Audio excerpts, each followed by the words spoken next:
প্রিয় নবীজির আগমনে পৃথিবী একদিকে যেমন পবিত্র হয়েছে, অন্যদিকে হয়েছে তৌহিদের প্রতিষ্ঠা। নবীজি সাল্লাল্লাহু আলাইহি ওয়াসাল্লাম সকল প্রকার অন্যায়, অনাচার, ভেদাভেদ, বৈষম্য দূর করেছেন।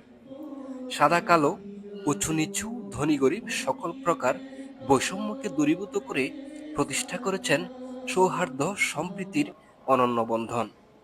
আইমে জাহিলিয়তের অন্ধকার যুগে এসে প্রিয় রাসূল সাল্লাল্লাহু আলাইহি ওয়াসাল্লাম এমন সংস্কার করেছেন যা অনন্তকাল ধরে স্মরণীয়, বরণীয়, অনুসরণীয় এবং অনুকরণীয় হয়ে থাকবে।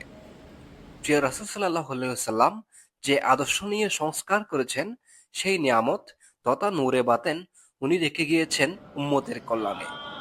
কালের ধারাবাহিকতায় সেই নিয়ামত এসে পৌঁছেছে কাগতিয়া আলিয়া গাউসুল আজম দরবার শরীফের হযরত শাইখ সৈয়দ গাউসুল আজম রাদিয়াল্লাহু আনহুর সিনা মোবারকে।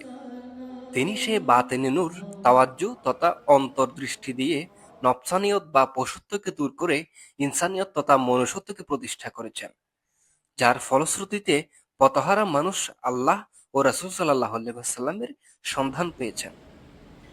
গতকাল ২৫ আগস্ট মঙ্গলবার জোহর হতে চট্টগ্রাম কাগতিয়া আলিয়া গাউসুল আজম দরবার শরীফে অনুষ্ঠিত ৭৩তম পবিত্র জশ্নে জুলুসে ঈদে মিলাদুন্নবী সাল্লাল্লাহু আলাইহি ওয়াসাল্লাম উপলক্ষে অনুষ্ঠিত মাহফিলে মাননীয় মুর্শিদে আজম মাদ্দাজিল্লাহুল আলী সাহেব প্রধান মেহমানের বক্তব্যে এসব কথা বলেন।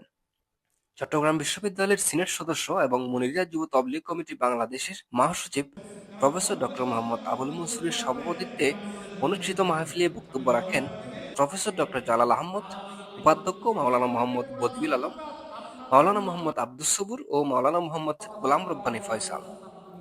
মিলাদ ক্যাম্প শেষে মাননীয় প্রধান মেহমান দেশ, জাতি ও বিশ্ব মুসলিম উম্মার সুখ, শান্তি, সমৃদ্ধি এবং কাগতিয়া আলিয়া গাউসুল আজম দরবার শরীফের প্রতিষ্ঠাতা হযরত শাইখ সৈয়দ গাউসুল আজম রাদিয়াল্লাহু আনহুর ফয়িজত কামনা করে বিশেষ মোনাজাত পরিচালনা করেন।